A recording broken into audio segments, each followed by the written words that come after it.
Event ম্যানেজমেন্টের কথা বলে বা যে বিয়ের অনুষ্ঠানের কাভারেজ দেওয়ার কথা বলে তাকে কিন্তু ডেকে নিয়ে আসে। কিছু এলাকায় অভিযান পরিচালনা করে আমরা মোটামুটি এখন পর্যন্ত 10 জনকে ধরেছি। এই 10 জনই আমরা মোটামুটি জেনেছি 10 জনই এই ঘটনার সাথে সম্পৃক্ত ছিল, সরাসরি সম্পৃক্ত ছিল। এই 10 জনের বয়সে মোটামুটি বলা যায় 18 থেকে 20 বা 21 বছর বয়স। এই গ্রুপটা মূলত টিকটকার গ্রুপ। এরা হচ্ছে রায়ের বাজার কেন্দ্রিক এদের বাসা।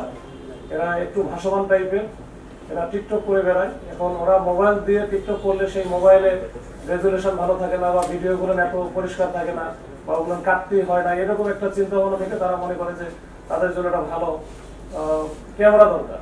তো এই ঘটনায় আমরা কিন্তু যে দুটো ডিএসএলআর ক্যামেরা ছিনতাই হয়েছিল বা ওখান থেকে নিয়ে গেছিল, এই দুটো ক্যামেরাই আমরা কিন্তু উদ্ধার করেছি। একটা ক্যামেরা আমরা মোহাম্মদপুর এলাকা থেকে দুটো ক্যামেরা উদ্ধার করা, এবং এর সাথে যে অস্ত্র তারা ব্যবহার করেছিল, বিশেষ করে চাপাতি এবং রামদা, এগুলো কিন্তু আমরা উদ্ধার করেছি এবং এগুলো কিন্তু আমরা সিসি ক্যামেরা ফুটেজও রেখেছি যে রামদা দিয়ে ধরে গেছে। তো এই ঘটনার মাধ্যমে আমরা মোটামুটি একটা দুর্দর্শ বা চাঞ্চল্যকর যে একটা মার্ডার হলো, একটা ইভেন্ট ম্যানেজমেন্ট বা যে ফটোগ্রাফি করে তার এইটা আমরা উদ্ঘাটন করতে সক্ষম হয়েছি।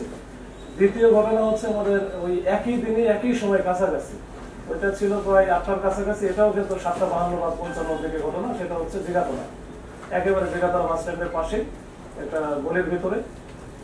এখানেও ইয়াং বয়সের ছেলেপেলেই বেশি, ওই যে মোটামুটি 18 থেকে 25 বা 26-এর মধ্যেই। তো এইটা যেটা আপনারা জানেন যে সামিউর রহমান আলভি, সে হচ্ছে ওই যে ডক্টর মালিকা বিশ্ববিদ্যালয়ের অনার্সের স্টুডেন্ট ছিল। এটাও অনেকটা ইগো প্রবলেমের কারণে, এটা আমরা যতটুকু জেনেছি যে ধানমন্ডি লেকপাড় এলাকায় ওইখানে যে বাগানবাড়ি নামক একটা জায়গা আছে, ওইখানে সন্ধ্যার পরে সাধারণত এরা ইয়াং ছেলেবেলা আড্ডা টাড্ডা দেয়, ওখানে বিড়ি সিগারেট খায়। তো এখানে দুইটা গ্রুপ আছে, একটা হচ্ছে যে আলভির নেতৃত্বে বা আলভির সহ আশরাফ এবং ওইখানে দৃশ্য নামে একটা ছেলে আছে, জাকারিয়া একজন আছে, 3-4 জন এরা মোটামুটি ওইখানে। এরা একটু সিনিয়র গ্রুপ, মোটামুটি 25, 26, 27, 28 এরকম বয়সের হবে। তো ওইখানে একই সময়ে আবার দেখা গেল যে একটু জুনিয়র গ্রুপ যারা আছে 18-20 বছর বয়সে ওই এলাকায় থাকে, এই হাসানের নেতৃত্বে। এই গ্রুপটা হচ্ছে ওইখানে গিয়ে হয়তো বা সিগারেট খাবে বা অন্য কিছু খেতে পারে, যায় না, হয়তো আমাদের অনেক বিষয় আছে আমি শুনছি। তো এইটা নিয়ে ওদের বসাকে কেন্দ্র করে কিন্তু 15 তারিখে ওদের মধ্যে ঝামেলা হয়।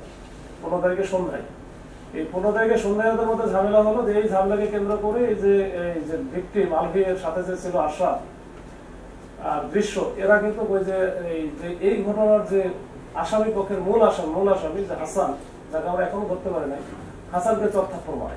হাসান সহ হাসান এরা বলছিল যে তোরা জুনিয়র ছেলেগুলো করে আইনি কি করো। তো ওখানে হাসান এবং ওর সাথে যারা ছিল এটা অনেক বড় গ্রুপ, এরা এদের হচ্ছে ইগোতে লাগছে যে আমরা জুনিয়র ছেলেবেলা বলে আমাদের মারবে বা চর্থাপ্পর দেবে, এই নিয়ে এদের একটা ইগো কাজ করছে। এবং এরা ভিতরে এটা বড় একটা প্ল্যান করে বা একটু শিক্ষা দেওয়ার জন্য, যে ওই আলভি এবং আশরাফকে এবং দৃশ্যকে শিক্ষা দেওয়ার জন্য এরা মোটামুটি ঢাকা মেডিকেলে নিয়ে যাওয়ার পরে ডাক্তার তাকে মৃত ঘোষণা করে। এই অবস্থার প্রেক্ষিতে একটা মামলা হয়। মামলা রুজু হওয়ার পরে আমরা চেষ্টা করতে থাকি বিভিন্নভাবে, বিশেষ করে ওইখানকার যে সিসি ক্যামেরা আশেপাশে যেগুলো ছিল সেগুলো আমরা পর্যালোচনা করি। এইখানে তথ্য প্রযুক্তি আমরা ব্যবহার করি এবং এই ক্ষেত্রে আমরা কিছু ক্লু পাই যে তার সাথে এই ইভেন্ট ম্যানেজমেন্টের কথা বলে বা যে বিয়ের অনুষ্ঠানের কাভারেজ দেওয়ার কথা বলে তাকে কিন্তু ডেকে নিয়ে আসে। এই যে যারা তার সাথে যোগাযোগ করছিল, এই বিষয়গুলো আমরা টোটাল বিষয়গুলো আমরা অ্যানালাইসিস করে আমরা একটা টিম কিন্তু মাঠে নামার পরে আমরা একের পর এক বিশেষ করে ময়মনসিংহের যে ধুবাউড়া বা হালুয়াঘাট, ওইখানে 2-3টা থানা এবং এদিকে ঢাকা জেলা আশুলিয়া থানা কিছু এলাকায় অভিযান পরিচালনা করে আমরা মোটামুটি এখন পর্যন্ত 10 জনকে ধরেছি। এই 10 জনই আমরা মোটামুটি জেনেছি 10 জনই এই ঘটনার সাথে সম্পৃক্ত ছিল, সরাসরি সম্পৃক্ত ছিল। এই 10 জনের বয়সে মোটামুটি বলা যায় 18 থেকে 20 বা 21 বছর বয়স, মানে একেবারে ইয়াং বয়সের। এবং এর নেতৃত্বে ছিলেন হচ্ছে নাইম। এই গ্রুপটা মূলত টিকটকার গ্রুপ। এরা হচ্ছে রায়ের বাজার কেন্দ্রিক এদের বাসা। এরা একটু ভাসমান টাইপের, এরা টিকটক করে বেড়ায়। এখন ওরা মোবাইল দিয়ে টিকটক করলে সেই মোবাইলে রেজুলেশন ভালো থাকে না বা ভিডিওগুলো এত পরিষ্কার থাকে না বা ওগুলো কাটতেই হয় না, এরকম একটা চিন্তা ভাবনা থেকে তারা মনে করে যে তাদের জন্য একটা ভালো ক্যামেরা দরকার। এই ডিএসএলআর ক্যামেরা এখান থেকে তাদের মাথায় আসে যে ডিএসএলআর ক্যামেরা সংগ্রহ করতে হবে যেভাবে হোক। তো এইটা ওরা ফেসবুক পেজে একবার দু একজনের যে ওর মধ্যে ছিল, তো ওরা এই হাসান নামে একজন আছে, হাসান শাহিন, সরি, তো ওরা তখন ফেসবুকে একটা গ্রুপ দেখে ইভেন্ট ম্যানেজমেন্টের, যে নুরুল ইসলাম নামে একটা পেজ আছে, ফটোগ্রাফার পেজ, ওইখান থেকে নুরুল ইসলামের নাম্বারটা কিন্তু তারা কালেক্ট করে তার সাথে যোগাযোগ করে, প্রথমে ফোন দিয়ে যোগাযোগ করার পরে বলেন যে আমরা আমাদের তো ইভেন্ট একটা আছে, বিবাহ অনুষ্ঠান জাফরাবাদে, তো এইখানে আপনি করতে পারবেন। বলবো যে আমার কাজে তো ইভেন্ট ম্যানেজমেন্ট করা বা ফটোগ্রাফি করা, সমস্যা নেই, আমি করতে পারবো। তো 500 টাকাও তারা আপনাকে বিকাশে দেয়, যেটা বিশ্বাসযোগ্যতা অর্জনের জন্য। এটা 15 তারিখের ঘটনা। তারপরে তারা এর মধ্যে যোগাযোগ করে সব ঠিকঠাক আছে। 16 তারিখে এই নুরুল ইসলামের থাকেন আবার এজিবি কলোনি, যেটা যে মতিঝিল, ওখান থেকে সন্ধ্যা পরে সে বের হয়ে আসে, তাদের সাথে যোগাযোগ করে যখন এই যে শঙ্কর বাস স্ট্যান্ডে নামে, ওখানে একজন তার সাথে দেখা করে কোথায় যাইতে হবে, যে ব্লগিং চাইল্ড স্কুল যেটা আছে ওটার কাছাকাছি ওখানে যেতে বলে, যে ওখানে আমাদের লোকজন আছে, ওর পাশেই হচ্ছে বিয়ের অনুষ্ঠান, আপনি চলে আসেন। তখন কিন্তু ইমনকে সাথে নিয়ে এসে যায় এবং পূর্ব প্ল্যান বা পরিকল্পনা অনুযায়ী কিন্তু নাইম সহ তার যে সাথে 8-10 জন ছিল, সবাই কিন্তু যে তার কাছ থেকে প্রথমে নেওয়ার চেষ্টা করে, যখন হয়তো সে দিতে চায় না, এর মধ্যে ইমন তো চলে গেছে, তখনই কিন্তু তাকে যে একের পর এক উপর্যুপরি ছুরিকাঘাত করা হয় এবং ছুরিকাঘাত করার পরে কিন্তু সে ওইখানে একেবারে গুরুতর আহত হয়। এখানে লোকজন, আশেপাশের লোকজন যখন চলে আসে, তখন এরা দৌড়ে পালায় যায় বিভিন্ন দিকে।